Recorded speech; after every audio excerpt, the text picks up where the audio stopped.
It all started with me asking the internet a very simple question. Where is the best meal you've had in San Diego? And the boy who ate San Diego was born. In this series, you'll come along with me and my friends to experience the best of San Diego food. I hope. Some of y'all got suspect taste. Plus, there'll even be times where I venture outside of California altogether to experience new cities and bring you a special report. It's gonna be fun, trust me. Come on, let's eat. Welcome to the show. You may notice things are a little different tonight. I normally like to cover great places in San Diego, but I promised myself when I started this series that I wanted to include other places all over the country because it's fun to travel and experience other places like that. So tonight, it's the boy who ate Nashville. I had been to Nashville, Tennessee before in 2021 and had an amazing time, which is kind of weird for someone who doesn't particularly care for country music, but I hit some amazing spots that I couldn't wait to go back to. I returned to Nashville with Amy last Christmas. I was able to hit 12 restaurants in 4 days. And let me tell you, that was not easy, but if it wasn't for fistfuls of Prilosec, I don't think I would have made it, but I did. I cannot wait to share this experience with you. Now, if you want to hear about all 12 restaurants, I highly recommend you listen to The Boy Who Ate San Diego, the podcast, available on Podbean, Spotify, or wherever you hear podcasts. Amy and I go through every single dish we had at every single place, but tonight, for this episode, I'm going to break down my top 5 best places in Nashville. And I'll give you a little cheat sheet for the rest of them, so let's get it started. One of the best places I hit in Nashville is actually just outside of Nashville proper, and it is an absolute icon, a historical landmark called the Loveless Cafe. Originally opened over 70 years ago as a motel for weary travelers where they could get a bite to eat in the morning, Loveless Cafe has grown into an absolute, instantly recognizable landmark in Nashville. Hundreds and hundreds of celebrities have been there. There's photos all over the wall. And I think it's been covered by every single food show in existence. And I guess we can add one more to that list now. And it didn't take me long to realize why Loveless Cafe is so iconic. One of the things that they're most known for is their biscuits. Now, these are not your traditional buttermilk biscuits that you may be used to. These things are a little smaller, but they are so buttery and fluffy and light. And they start your meal off by bringing you a whole basket of these biscuits and a bowl of butter. Yes, a bowl of butter. But they also offer some of the tastiest homemade jams I think I've ever had. I had to try all of them because, you know, science. These things were so good, I had to stop myself from crushing a whole basket of them before my main meal. Now I understand why Martha Stewart always says when she visits Loveless Cafe, she likes to put some of those biscuits in her purse to enjoy on the plane. Originally, I just thought that was just some weird old lady thing, but I get it. My main dish was the Country Breakfast Bowl, a layer of hash browns, scrambled eggs, country gravy, pulled pork, and a biscuit. The whole dish was so rich and savory and just comforting. It was like a hug for my heart.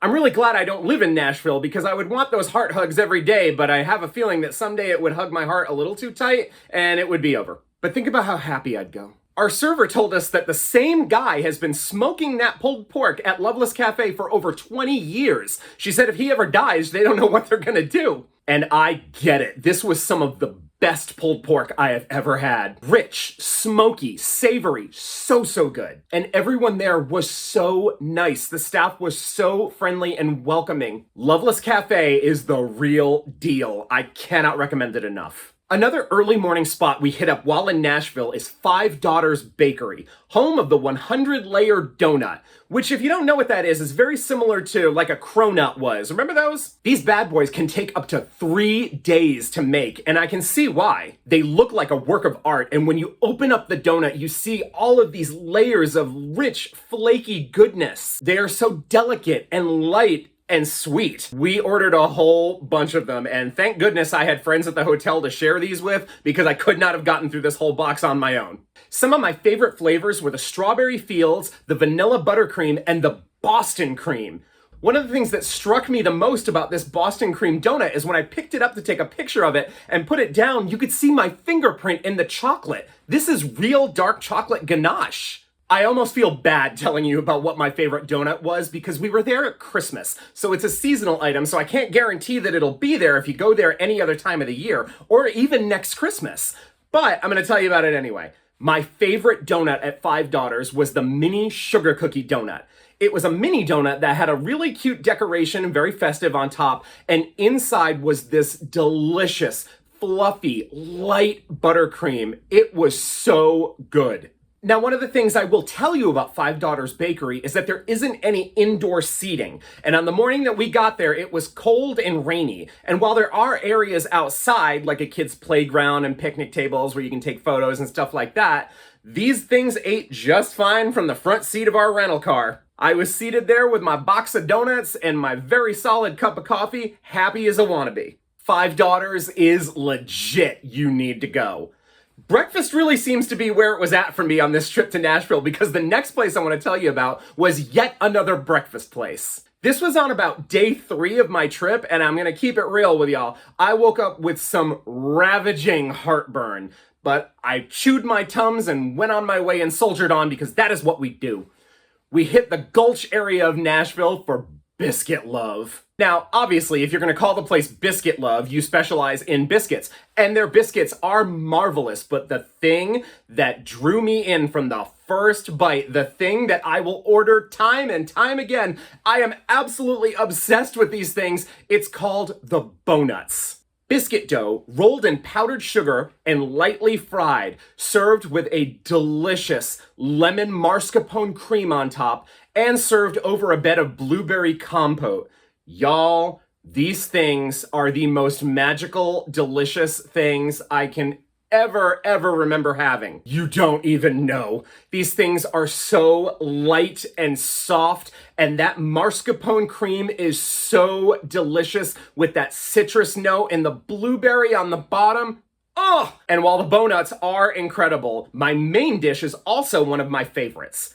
I ordered the East Nasty, which is a fried chicken thigh served with country gravy and one of their signature buttermilk biscuits. You will be hard-pressed to find a better piece of fried chicken in this city. It is tender, juicy, perfectly seasoned on the batter with a great crunch to it. And country gravy, which I never even liked until I had it at Biscuit Love. Turns out I was just having it made by the wrong people. It is so good. It is creamy with this beautiful pepperiness to it. With that light buttery biscuit, it just makes for the perfect bite. A fantastic, comforting, savory breakfast and a damn fine cup of coffee. Biscuit Love is one of my all-time favorites, and you gotta go. Now, it will come as no surprise to you that there is no shortage of incredible barbecue in the city of Nashville, but there's good, there's great, and then there is truly next level. We went to a place that was voted one of the best barbecue spots in the South, and when you go, you will discover why in seconds. I am talking about Peg Leg Porker, y'all. Founded by Kerry Bringle, who became an amputee at the age of 18 following a surgery for a bone tumor. He turned his attention towards barbecue and started winning competitions left, right, and center before opening his own spot. My favorite dish at Peg Leg Porker is called the Soul Potato. Yeah, you heard me right. Soul Potato. Let me tell you about it. It is a layer of crinkle-cut fries topped with some of the best smoked pulled pork you've ever had, cheese whiz, and barbecue sauce. And by the way, don't come to Peg Leg Porker expecting to find brisket. They are very clear on that. Brisket is a Texas thing, and it's awesome, but that's not where I was. It's all about the swine. This dish is so good. I mean, will you look at it? Just look at it! The crispiness of the French fries with the smokiness and savoriness of that pulled pork, the tang of the barbecue sauce, and the creaminess of that cheese whiz, it just makes for a mind-blowingly perfect meal. This is why when I go to Peg Leg Porker, I eat until I hurt, because this was just the start of my meal. I was just getting started. It would seem almost blasphemous to go into a place like Peg Leg Porker and not order some of the ribs. I am not traditionally a dry rub kind of guy. I am more of a barbecue sauce kind of guy. But the dry rub on the ribs at Peg Leg Porker is transcendent. It is the perfect spice blend. And these things are cooked so perfectly, they are tender and juicy and just fall right off the bone. And if you are a frequent reader of my blog, The Boy Who Ate San Diego, you know that of all the barbecue places I cover here in my home city, I often have a big complaint about the sides. They never seem to get the sides right. They need to take a note from Peg Leg Porker because their sides are incredible. They serve a Shell's white cheddar mac and cheese that is fabulous. The pasta is tender, the cheese is sharp and creamy. It plays so well with that dry rub barbecue. Absolutely perfect. So, as if this incredible meal we've already had wasn't enough, peg leg porker is a bit extra. And we noticed that on the menu because we saw some desserts and we're like, all right, well, we gotta take it all the way and order some desserts. One of the things they offered is called the fried pie, and it's made to order. You place your order when you get your food, and then when you're done, you tell them you're ready, and they go ahead and fire up your pie. I don't know who is back there making these things, but this is one of the tenderest, flakiest, loveliest crusts I've ever had on a hand pie. It is perfectly done. We ordered two kinds. The first was vanilla, and the other was a chocolate. The vanilla one had an ice cream scoop served on top, and the chocolate one had a chocolate ganache in the center that was absolutely heavenly. Who knew they could flex this hard on dessert? I don't honestly know where they get off. The other absolute highlight of the end of our meal at Peg Leg Porker was the banana pudding. Now notice I didn't say banana pudding. I said banana pudding. They spell it the right way. I had had a couple of attempts at banana pudding over my weekend in Nashville, and they weren't quite getting it right.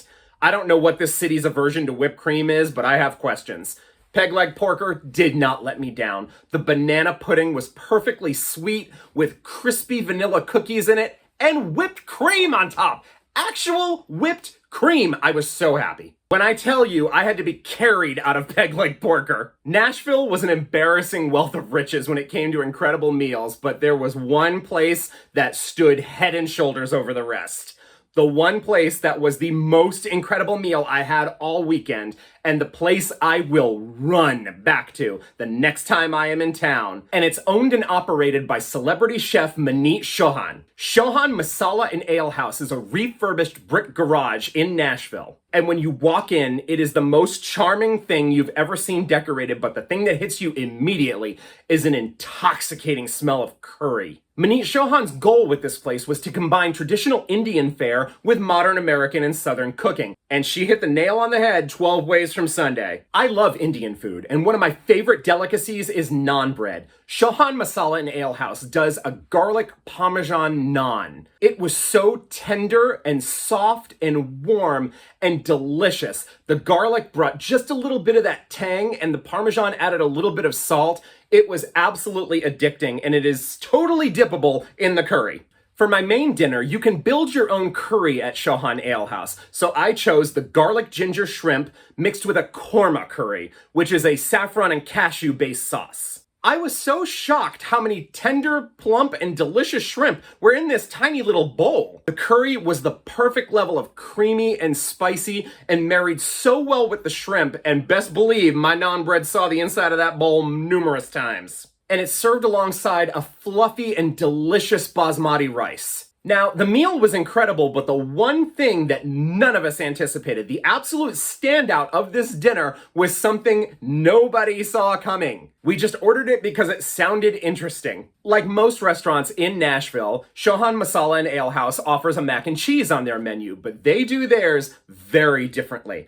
It's called the Sog mac and cheese. It's tender spiral pasta served with this creamy, herbaceous green sauce. And it is one of the most unique things I think I've ever had. It was so grassy and herbaceous with that tender pasta and the creamy cheese of the sauce. Really, really incredible. It is unlike anything I've ever had. I don't know who came up with this combination, but bravo, it was so good. Elsewhere on the table, one of the biggest hits of the meal was Amy's tikka masala pork shoulder. She said it was the best piece of pork shoulder she'd ever had, and it was huge. And I could go on and on about the flavor notes of it, but just look at how tender this thing was. So delicious, so perfectly cooked. Chauhan Masala and Ale House is phenomenal. You have to go. So that was the best of the best top tier places I went to. But like I said at the top of the show, I went to 12 restaurants in the 4 days I was in Nashville. So get out your pen and paper, because here's the rest with your cheat sheet. Puckett's Barbecue has this incredible fruit tea that my friends went absolutely nuts for. They also have these really great ribs called Bubba's Bones, which are tiny and smoked in-house with a very tangy barbecue sauce. One of the late night spots we hit up in Nashville was a popular chain called Hattie B's, which specializes in Nashville hot chicken. Now, I'm sure there are other places in town where you can get a much more authentic Nashville hot chicken experience, but I really enjoyed my chicken sandwich. And I want to give a shout out to my girl Vicky, who tried the spiciest one on the menu with her wings. She said it sneaks up on you, but it was potent. I'm gonna have to take her word for that. One of the popular Nashville food spots is a food truck called Daddy's Dogs. They specialize in over-the-top hot dogs with a variety of crazy yet delicious toppings. I was able to try them at an event I was at in Nashville, and I loved my hot dog. It was a little unruly, but boy, it was tasty. I definitely recommend checking them out. One of the fancier meat and threes we hit up while in Nashville was at a place called Belle Meade. They have a traditional meat and three where you can order your meat and 3 sides. The food was good enough. Belle Meade is also a historical landmark, but I will tell you, it is clear that this place used to be a plantation. We walked around some of the grounds and I got what I can only describe as a historical ick. It's really beautiful. The people were very nice, but I don't know that I would be back. I was also lucky enough to have a late night experience at the 1230 Club in downtown Nashville, which is owned by Justin Timberlake. I didn't really love a lot of the small plates that I had, but the cocktails were pretty solid. I had met up with some friends who did the full dinner service and they raved about it and said it was great. One thing I will tell you about the upstairs lounge is that it is gorgeous. The design is absolutely flawless. The vibe is cool. There's live music. It's very Instagrammable. There's a beautiful outdoor patio that I got to see. The place is really nice, and it is such a weird 360-degree turn in the energy from what the Strip is in downtown Nashville. I highly recommend checking it out. It's a chill place. One of the dinner places we hit up in Nashville is called Deacon's New South. They specialize in aged meats and classic American fare. The highlight of that meal was the skillet cornbread, which is served with a sweet butter. I don't know for the price point and the size of the meal that we got that I would necessarily recommend it, but it was very tasty and a nice place to do a fancier dinner. At one point during the day, we were looking for a sweet treat and we stumbled upon Mattheesson's, which specializes in the giant cookie. And they weren't kidding, it was definitely large. It was bigger than my face, and if you know me in real life, you know how large this noggin is. I also ordered a coconut macaroon. I will say I didn't love either of what I had. The chocolate on the base of my macaroon had set out for a little too long, and it almost looked like it was molding, but the baker who was with me assured that was not the case. It was all right. The cookie itself was very crumbly and dry and not great. We didn't wind up finishing anything we had. I would probably skip that one. It was a bummer. And there you have it. Once again, to get the full experience of my whole Nashville trip, listen to The Boy Who Ate San Diego, the podcast on Spotify, Podbean, or wherever you hear podcasts. And if you know any city in the country or elsewhere that you think I should try, send me an email at theboywhoatesandiego@gmail.com. I love traveling, and I'm so excited that I got to share my experience in Nashville with you. But next week, I promise, it's back to Sweet Home San Diego to bring you another great local place. See you next time.